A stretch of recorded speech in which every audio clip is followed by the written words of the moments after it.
right, ladies and gentlemen of the jury, welcome back to another episode of Court of Public Opinion. Hello. See that intro? I do. That's It was the smooth. first time I ever tried that intro. That was smooth. That's the first time it's like getting a feel for it, getting a sense of how that flows through. It's starting to feel like a thing. So those of you tuning in for the first time, this show used to be called Devil's Advocate, where I would play Devil's Advocate on an issue and we debate it openly. But now we call it the Court of Public Opinion, so it could be a broader issue and a broader subject. And we have you guys are the jurors. You guys will get to decide what side you take on. If usually in my case, when I'm defending the devil, did I do a good job? And do you agree with me? And do you find me guilty or not guilty? So today's issue, and the other thing is, Heidi has no idea what these issues are about. I usually just come up with them on the spot. I have a slight advantage because I know about them a little bit, but his reactions are organic, which makes it so much fun. Today we are talking about All Lives Matter. Oh, okay. Yes. The BLM movement, for those of you who don't know, which is Black Lives Matter, is problematic, in my opinion, because all lives matter. Not just the black ones, not just the white ones, not just the yellow ones, and not even the purple ones. All the lives matter. So, that is my opening statement, ladies and gentlemen of the jury. All lives matter. Now, I thank you for that lovely opening. I'm going to try to keep this as civil as possible when I say fuck all lives matter. And Your Honor, objection? No, nothing, Your Honor. Oh, okay. Nothing? Then I'll continue and carry on.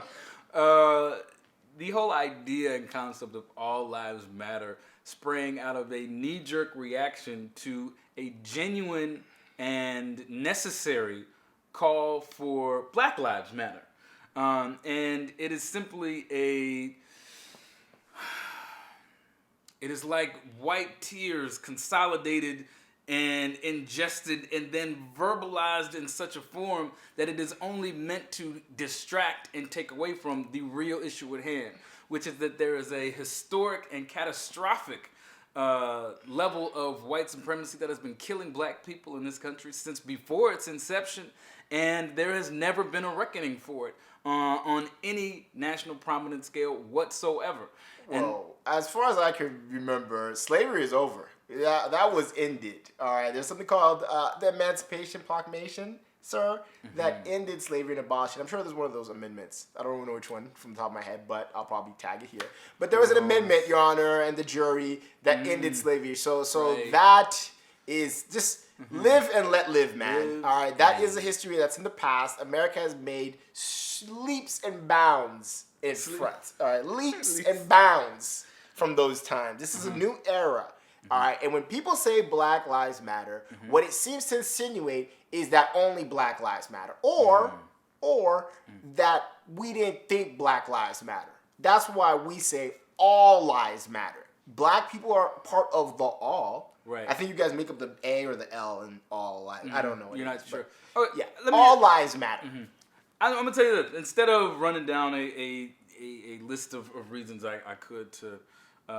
I think undermine what you're saying. Here's a question for you. Let me hear it.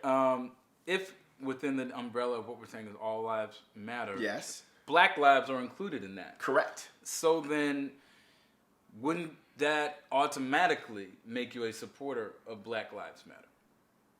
But no, we are supporting Black Lives Matter. That's why we're saying so all then lives matter. You would be because Black people are part of that. Right. So then you would be in support of the actions that Black Lives Matter have been taking and that black folks have been taking to make sure that their lives matter. Well, yes, the civil protests, yes, we're all for it. But the looting and the riots, we do not condone that. That is not constructive to the movement. If the message is Black Lives Matter, then I don't understand why breaking into Foot Locker or Nike or the Apple Store or any of these urban stores, to be quite frank. I don't know why. I saw a white dude carrying a surfboard out of Patagonia. So I don't think that actually... this time around, I got to say, I don't think it's a lot of urban stores getting hit. That is because that's what happens. That guy probably has black friends. Downtown Santa Monica. Those white guys who I got some blacks. Some Lululemon workout fits that I think have been acquired through other circumstances. I'm just curious as to why the BLM, the Black Lives Matter movement, hasn't come out and categorically shame these people who are looting and rioting. They haven't come out and made any statements. Who is the leader of Black Lives Matter? I think. I haven't heard anyone address this from that camp. You have people work too hard. You ain't gonna do it in front of me.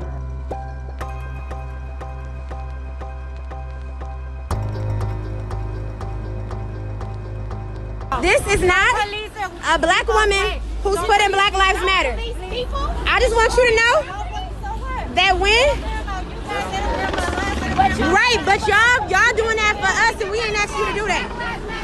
Listen, don't spray stuff on here when they gonna blame black people for this and black people didn't do it. Don't push the brake. Stop. It doesn't matter. Because listen, no. They only do that shit. No, but when you do that, they don't come after you, they come after us. No!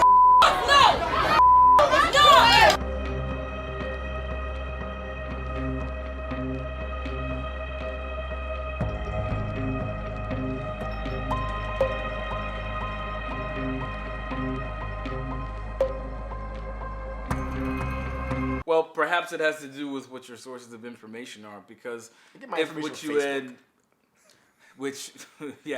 your boy Fuckerberg, he's really on one. Wow, dude, he's really. Where'd you get that? Did you come up with that right now? I just popped that one off. That for came you. out of Wow, off the dome.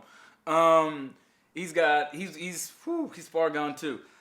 So with Black Lives Matter, and protesters in general who are out there about the issues and about the issue of pushing forward real progressive change and rights for black people and other oppressed peoples have not only been categorically denouncing looting, they have physically put their bodies in the way to protect these properties from being looted for the sake of being able to continue that message. Because they already know that there are those in the All Lives Matter and other camps who are looking for ways to diminish and take away from the real message by pointing out, see, those looters. This isn't really about this, it's about that, and diverting attention.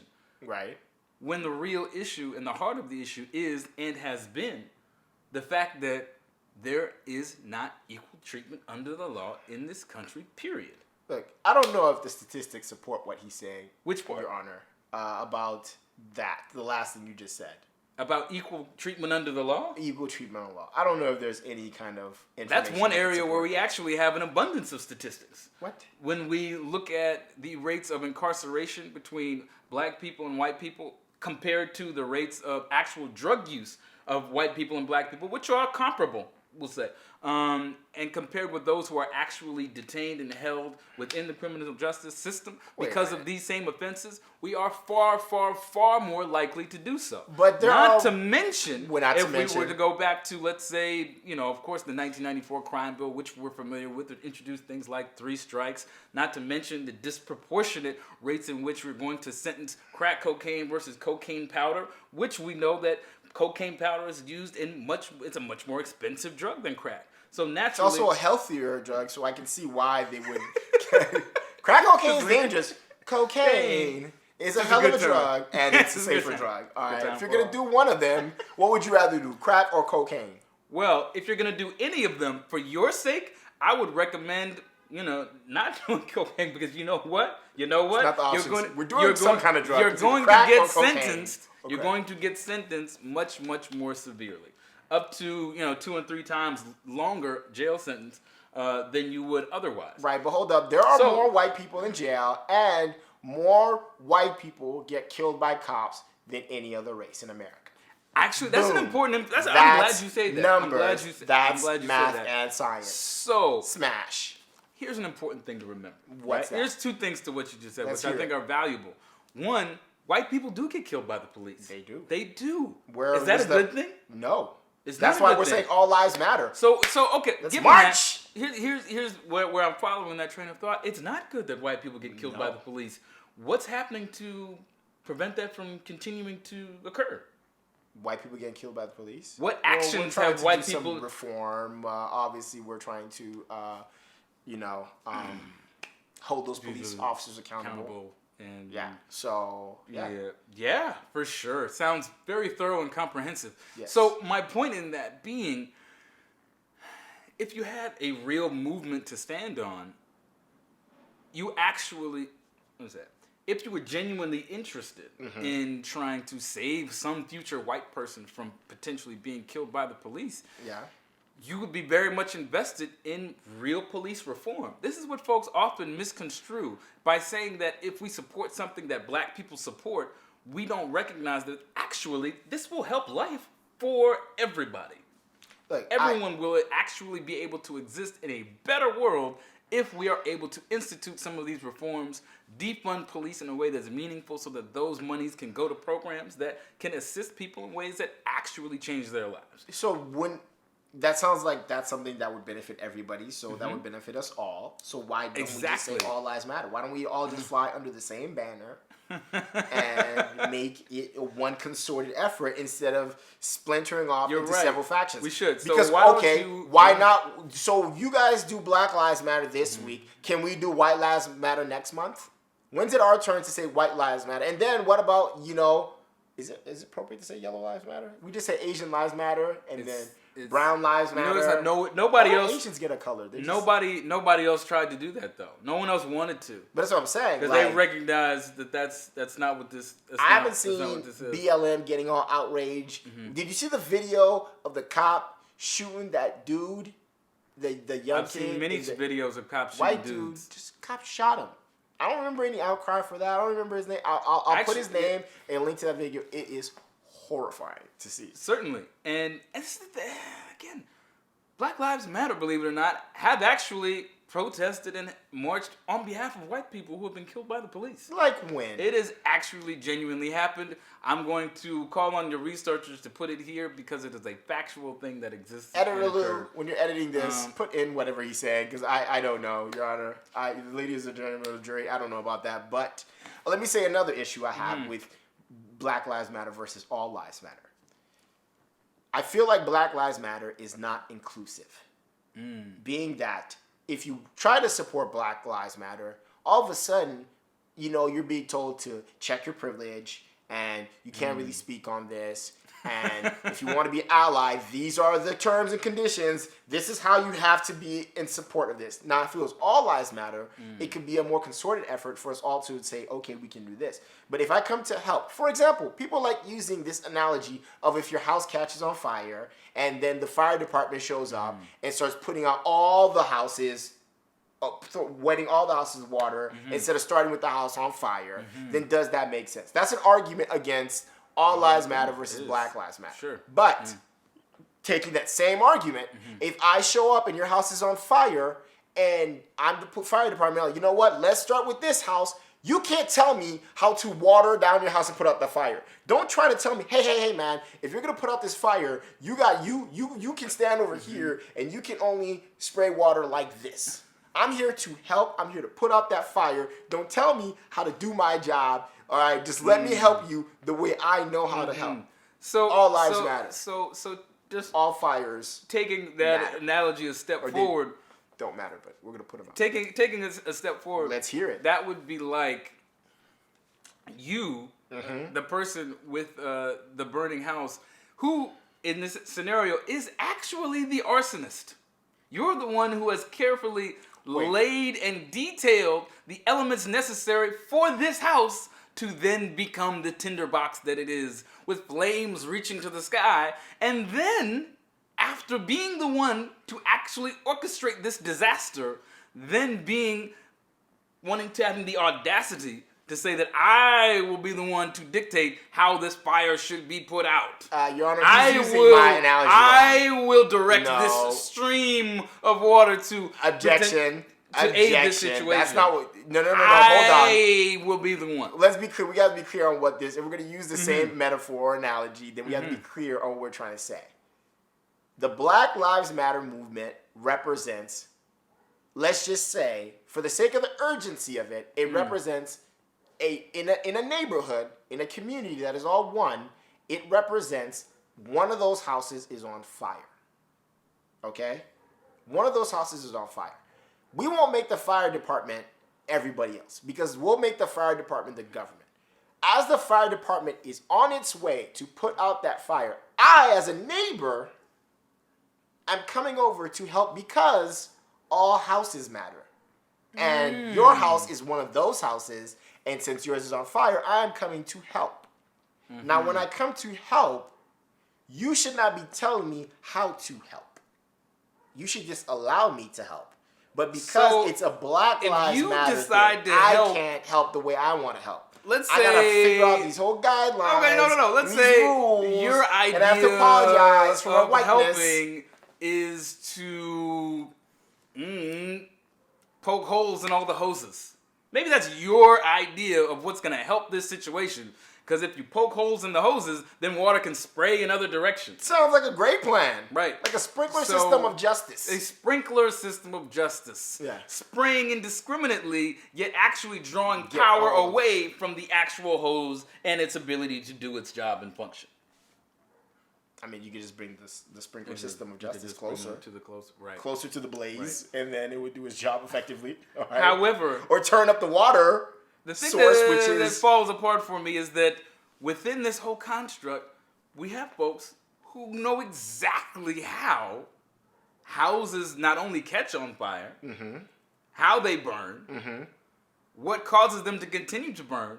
They also recognize how to put them out and preserve the structure or build a new one if necessary on top of it. Are you talking about the victims of the house burning? No, what I'm talking about is that there are folks within this analogy of house burning who know what the fuck they're talking about. Okay. But you, the neighbor, because you righteously and pridefully proclaim that this is your neighborhood. It's our neighborhood, not just mine. It's our neighborhood. Your house is next door to mine. If your house burns down, it's going to burn down my house next. Fire travels like that. So, in the self-preservation, to be honest, there's an element of self-preservation. You should want to put the fire out as efficiently and logically as possible. So that's what I'm trying to do. But I'm saying it's in my arrogance, not arrogance, but my enthusiasm to contribute. I am being reprimanded for not contributing the right way. And I'm saying that a lot of people feel hesitant to be a part of the Black Lives Matter movement because they feel it's not inclusive. And that to me is a loss because these are a lot of allies that instead of being given a chance to, look, no one's going to know how to help right away. This is a new experience for us all. Your house is burning. Man, that's terrible. I want to help, okay? But me coming to help, you can't be questioning my intentions with that. I can't question the intentions that you have. I'm saying that forward to help. No, I'm saying. How do I know you're really invested in helping? Well, how do you know I'm not? Won't you just give me the benefit of the doubt? That's an important phrase to point out. I'm glad you said that. The very reason that we cannot afford to give the benefit of the doubt is that so many times before, when that opportunity has been extended, it has not been followed through upon. And it has been consistently disappointing to the point where we collectively are at a space where we're tired of trying to wait for you to catch up to understand what the nature of these issues are and to get on board. So at this point, we must forge ahead. There is no other time but now.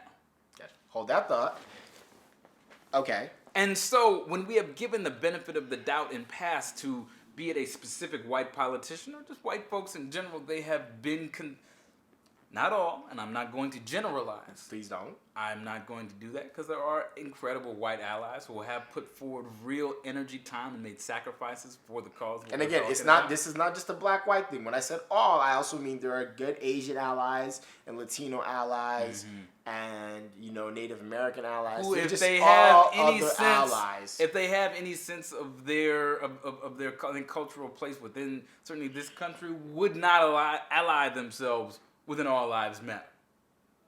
But I would leave that up to them to answer. I wouldn't necessarily speak for them, but I think you can point to many who would certainly denounce any allegiance to anything related to an All Lives Matter. So then let's say this. So we decide to let's say we hold All Lives Matter decides, you know what, we're going to fly under the banner of Black Lives Matter.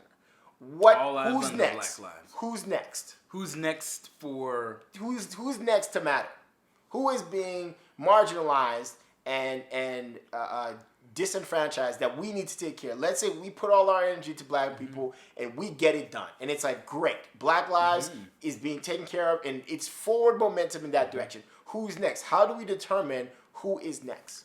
So the beauty of what the platform of Black Lives Matter is, and by the way, I would note that I would wager to say that the vast majority of those who have issues with Black Lives Matter have not taken 2 minutes of time to actually look at what the expansive platform is beyond just the headline or hashtag itself, because it very much is a comprehensive program that is designed to uplift, as I was speaking to before, the civil rights of all of us so that we can live in a society that is more just, more fair, and overall just a better place to exist. So when you say who's next, we are all the benefactors of these initiatives in order to reform a system that is not working for most people, period. Now, specifically, that's people of color, and more specifically, black people.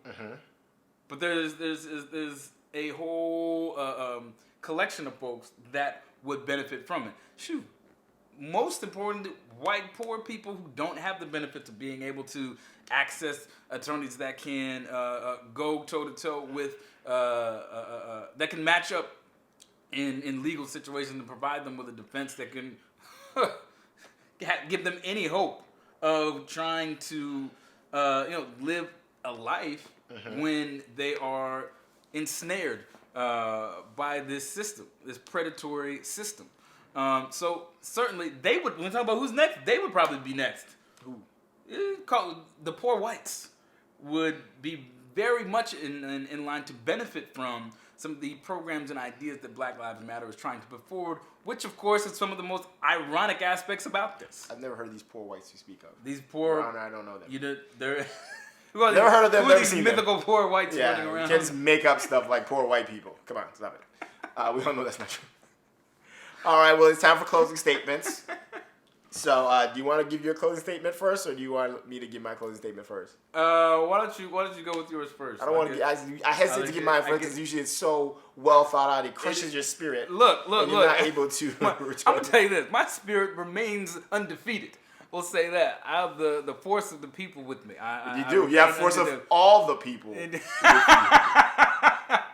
We remain collectively undeterred. And We I will all say this. do. I will say this. Oh, he's going first. Now Yes. more than ever, Black Lives Matter has become a national representation for a movement that is much bigger than black folks, but certainly puts black folks prominently at the forefront, as it should, because we have been the most significant victims of state-sponsored terror in this country. Not exclusively, but by far the most extensively impacted. And so with the popularization of the term and the idea and the ideology of what it represents, we must capitalize on this time and in this moment to continue to help folks understand that it's not about helping this person or that person. It's not about singling out one particular group. It's about finding solutions that are solutions to systematic issues that affect all of us, but certainly impact us more specifically than anybody else. And so it takes for people to be able to break out of and step out of their ideological boxes so that they can then see that and understand that if they do want it to be about all lives that matter, black lives have to matter first. That's part of what the word all means. It's everyone. There's an equality. And if there is a disproportionate inequality, that is a priority and needs to be addressed first. Okay. Look, ladies and gentlemen of the jury, I'm not going to ramble on like my compadre over here, you know what I'm saying? I'm just going to keep it simple, all right? All lives matter encapsulates everybody. And in our attempt to unify people behind one common movement, I think it's important that we focus that we are all the same, we are all one. By distinguishing the colors, it breaks us down into factions and camps and groups, all right? All Lives Matter is ALM. And I remember there was a successful airline company called ALM back in the day, which, look, we can already steal their logo. that's already a step in the right direction of accomplishing something. So, if you want to support this movement and be part of Black Lives Matter, we can definitely fly under the same banner and just be that all lives matter. Everyone's opinions, everyone's experiences, they're all unique and they're all the same. So we should be considerate and be compassionate towards one and all. That is the show, guys. You guys are the jury. You guys get to decide. Black Lives Matter. Yeah, well, Black Lives Matter. Or if Black you're Lives Matter. with, I guess I should raise multiple fists for all lives. We We're haven't just thought about upset. our symbol yet. You haven't gotten that far. No. Yeah, there's a lot of things that haven't been thought out about that movie. We're working on it. Yeah. It's a new thing for us. Mm-hmm. But you guys are the jury. You guys get to decide who was guilty, who was innocent, who won, who lost this case, whether it be Black Lives Matter, whether it's All Lives Matter. What's most important, guys, is that we keep the conversations going. Obviously, when I play devil's advocate, I'm doing my best to represent the other side. If there are other points that you guys think better articulate the stance of All Lives Matter, definitely leave them in the comments. And let's keep the conversation going. These are not one and done cases. These are things that definitely have to visit over and over and over, because as things develop, a lot of these ideas will evolve and expand and adapt. So, thank you so much for watching, and yeah, let's keep it going, guys. Cool.